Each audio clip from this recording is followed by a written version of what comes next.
After a week of heavy shelling from Russian forces, an attempt to deliver aid to the besieged city of Mariupol has failed. But hundreds of residents in the city packed whatever possessions they could fit into their cars and drove away, heading north. Today, details of exactly what happened during the attack on the maternity unit have emerged. Elsewhere, the brutal war has continued. Cities across Ukraine are under heavy bombardment, with the country's second biggest city, Kharkiv, receiving particularly intense shelling overnight. Russia claims a Ukrainian missile killed 20 people in Donetsk, though the Ukrainian army blamed Russia. Mariupol is completely surrounded, causing hellish conditions for those civilians still trapped. Charities say many people have been left without food, water or medication. And a warning, my report contains distressing images from the start. From the air, Mariupol is a vision of hell. What was a city of nearly 500,000 people has been bombed relentlessly by the Russians. Filmed by Ukraine's Azov battalion, which includes former far-right militia, the very people Russia said it had come to destroy.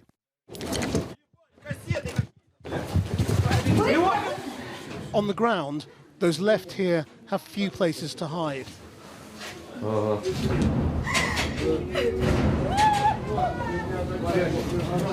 They cower in stairwells of buildings they once called home.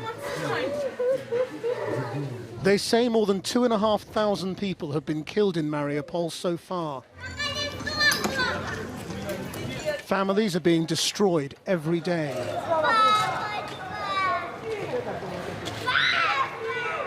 The girl cries for her father, terrified he will not make it out.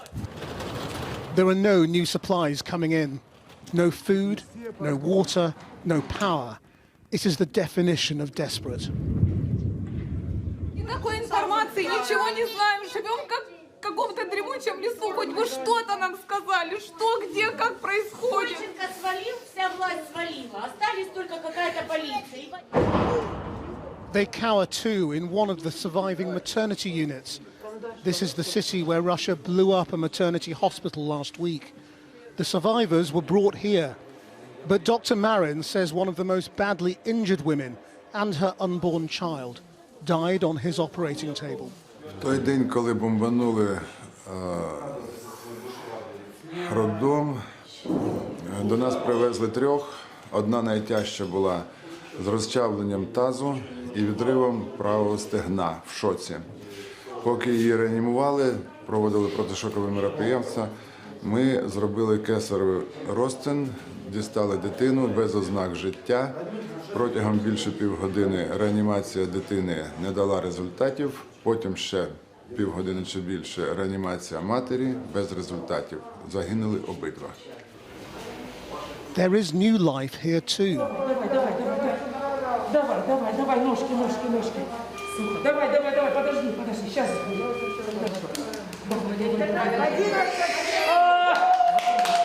The tears of joy from a mother also injured in last week's hospital bombing.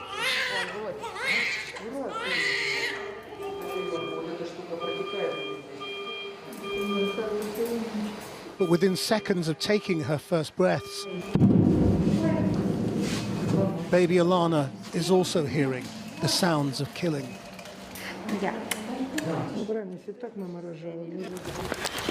When these shocking images went around the world last week, Russia said Mariana, a well-known blogger and social media star, was faking it in staged photos. But here she is, with her baby Veronica. Это произошло 9 числа в 3-й больнице в Мариуполь. Мы лежали в палатах, у нас повылетали стекла, окна, рамы и все несущие стены. Мы не знаем, как это произошло. То есть мы сидели у себя в палатах, кто успел накрыться, кто не успел. This afternoon, a local ceasefire negotiated for 2 hours allowed 160 cars full of civilians to escape Mariupol. At national level, the talks by video conference between Ukraine and Russia paused but will continue. President Zelensky updated an anxious world on their progress. Вже почалась відеозустріч делегацій. Вона триває. Всі чекають новин ввечері. Ввечері обов'язково доповімо. In the Russian-backed separatist city of Donetsk in eastern Ukraine, they blamed President Zelensky's army for a missile attack in which 20 people were reported killed. In this information war, the Ukrainians denied it, with some questioning the way missile fragments were seen on the ground. In Russia, despite new laws stifling truth, there remain ingenious people who dare to defy Putin. While some hold up blank pages, others brandish signs saying literally 2 words.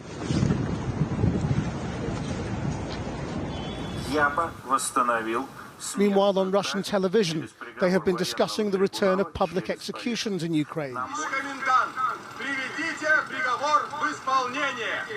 comparing it to the hanging of Nazis in Kyiv after the Second World War. Hello, I live in Kharkiv in Saltivka district, and my residential area is under fire from the first day. Lilia Potapova sent us this message today from Kharkiv. Can hear artillery, fighter planes and explosions during all the day. The second city of Ukraine is just a few miles from the Russian border, and yet it is still under Ukrainian control. That too tells you something of how this war is going. Well, Ukraine's capital, Kyiv, has seen some of the most intense fighting as Russian forces edge closer to the centre. Today, Ukraine's defence minister said a city that was once one of the most beautiful in Europe looks like something from an apocalypse movie. Heavy fighting has continued northeast and northwest of the capital as Russian forces try to encircle the city. It's forced evacuations from many of the surrounding small towns, including Irpin, Brovary and Vyshhorod. Kyiv is still under bombardment. This morning, at least 1 person was killed in the Obolon area when a block of flats was hit by a Russian shell. Our international editor, Lindsay Hilsum, is in Kyiv. Lindsay.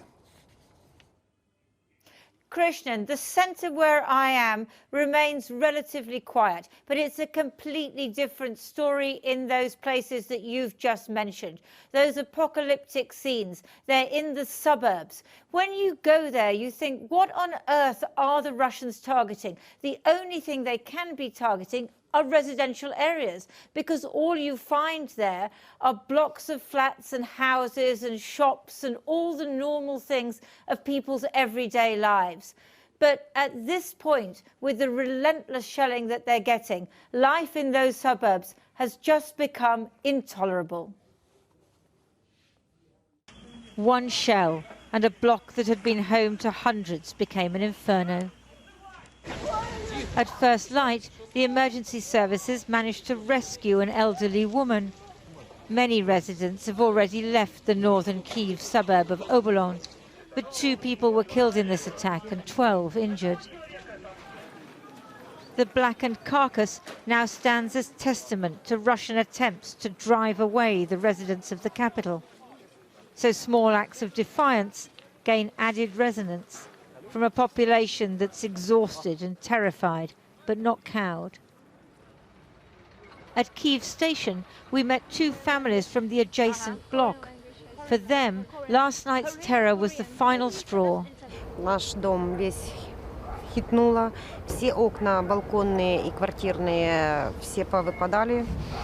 Наши стараются, молодцы. Держат, сопротивляются, но нам с детьми рисковать уже не стоит. Так что вот так. Да. И так каждая ночь, каждый час. Куда-то бежим, куда-то идем. Так уже 19 дней. Ни сна, ни покоя, ни еды нормальной, ничего. В общем, вот так. That must have been terrifying.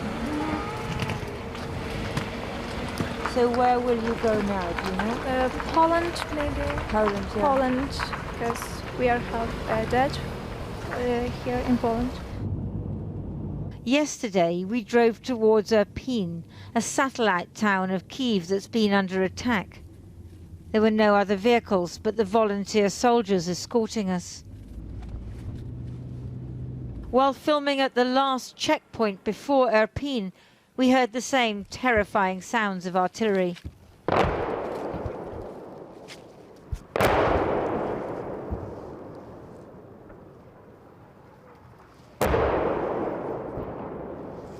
This is what people who live here have to endure all the time, direct bombardment of residential areas.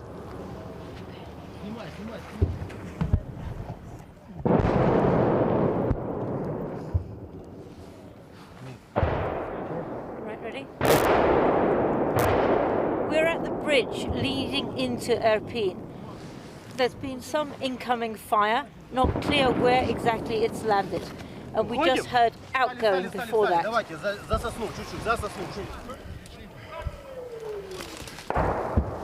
We pulled back into the forest, accompanied by the soldiers from the checkpoint. You never know how long an artillery barrage will last. When it was over, we could see a house had been hit just beyond the bridge. It was unclear what further damage had been done.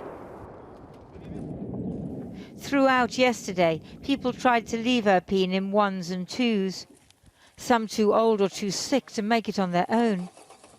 About 10,000 of the 70,000 people who lived here are believed to be still trapped inside.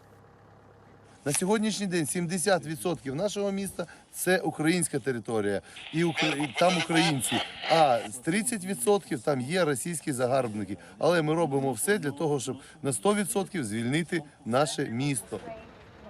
Back at the station, we meet more women who've had to leave their men behind, like Yulia and her baby from Charities. Every hour, and I try to stay there with my family, but yesterday I decided to come to Kyiv and then to go somewhere with my baby. Families fleeing and soldiers preparing to go to war, a scene from the ages. And this family wheeling grandma. Their village, Peremoha, has been occupied by Russians for more than 2 weeks now. Всі були з автоматами, нам не давали виходити нікуди. Нас не чіпали, тому що у нас було 8 людей в одній хаті і 2 маленьких діток. Одному 3 рочки хлопчику і дитині 8 років, 9. Тому нас майже не чіпали. But some villagers who tried to flee 3 days ago were shot, they say, by Russian soldiers. Не вся виживші були, але було багато поранених та загиблих. Не змогли їх навіть похоронити, багатьох тих, кого змогли хоча б забрати вже трупи, закопали просто в дворах та в парку. In the forests around Kyiv, Ukrainian soldiers fire mortars at the encroaching Russians. Their struggle to protect civilians is getting more desperate by the day. There's been a lot of talk in the last week about how the Russian onslaught on the capital has been bogged down, how they haven't been able to just sweep in and take Kyiv. And that is true. But then, on the other hand, you have to look at what they have done. And they have destroyed all these suburbs around. What does that do? What's the tactic there? Well, the only thing I can think of is that they're trying to drive the people out. They're trying to terrorize people. And they're trying to clear a path for when they do actually try and come into the city. Now, that's not going to be easy. This is a modern city of flyovers and bridges and, you know, all these tall buildings, which are very good for snipers. I'm not saying it's going to be easy, but there is a purpose to what they are doing. And it is really impossible now for people to stay in those suburbs. The Russians are occupying part of Irpin and that village which that family was from. That's a little bit further away. So obviously, once the Russians are in, people are just terrified because Russian soldiers are going around with their machine guns. They reportedly do sometimes take men prisoner, and the women and children just feel that they can't live there anymore. Yet when they do try and leave, sometimes they get shot at. So anybody who tries to leave is taking a chance. It's spreading absolute terror through here. Now, if there was, say, a ceasefire tomorrow, well, that would be great. It would be marvellous if people didn't get shot at anymore. But what would that actually do? It would give the Russians a chance to regroup, to take a break, to get more supplies in, to get more fuel in. If you freeze the conflict where it is and you don't pull the Russian soldiers out, people's lives here are impossible. And the government, it can't really run this country anymore. Thanks, Lindsay, and brave work by you and your team. Well, here in Lviv, I've been speaking to David Bisley, the head of the World Food Programme, about the food crisis engulfing parts of Ukraine and the impact this will have on the world food supply. I began by asking him how far away people in Ukraine are from starving. You know, it doesn't take but a week or two without food, you're going to be starving. And we've got people, in my opinion, that are already at the brink, already at the edge. We don't have time to waste. This is why we're trying to scale up so fast, make certain that we don't have any bureaucratic hurdles at all in our way, so we can minimize those obstacles to reach the people in the cities. And what can we do to set up systems in cities like bakeries, give them generators so they can at least get bread while we're trying to move food supplies in. WFP hasn't had to do this in Europe for 30 years. I mean, how does that feel to be right here, right now? It's not good. It's heartbreaking. We shouldn't be here. Should not be here. We're in 80-something countries now. I'm billions of dollars short of what I need around the world. Yemen, Syria, Ethiopia, Afghanistan, the Sahel. I'm cutting rations 50% in places of grave need now. I'm cutting... So you're cutting supplies to poorer countries in order to get food to Ukraine? I'm cutting support. Before Ukraine, I was already cutting food rations 50% to millions of people in starving countries. Yemen, for example. What, because you just don't have the resources? We don't have the resources. Because we had a perfect storm before the Ukrainian war. COVID, conflict, climate. Economic ripple effect. The number of people that went from the brink of starvation went from 135 million to 276 million. Before Ukraine. So we're billions of dollars short before Ukraine, and now you've taken the breadbasket of the world and shutting it down. It's not just going to hurt the people in Ukraine. You think the Arab Spring was a problem.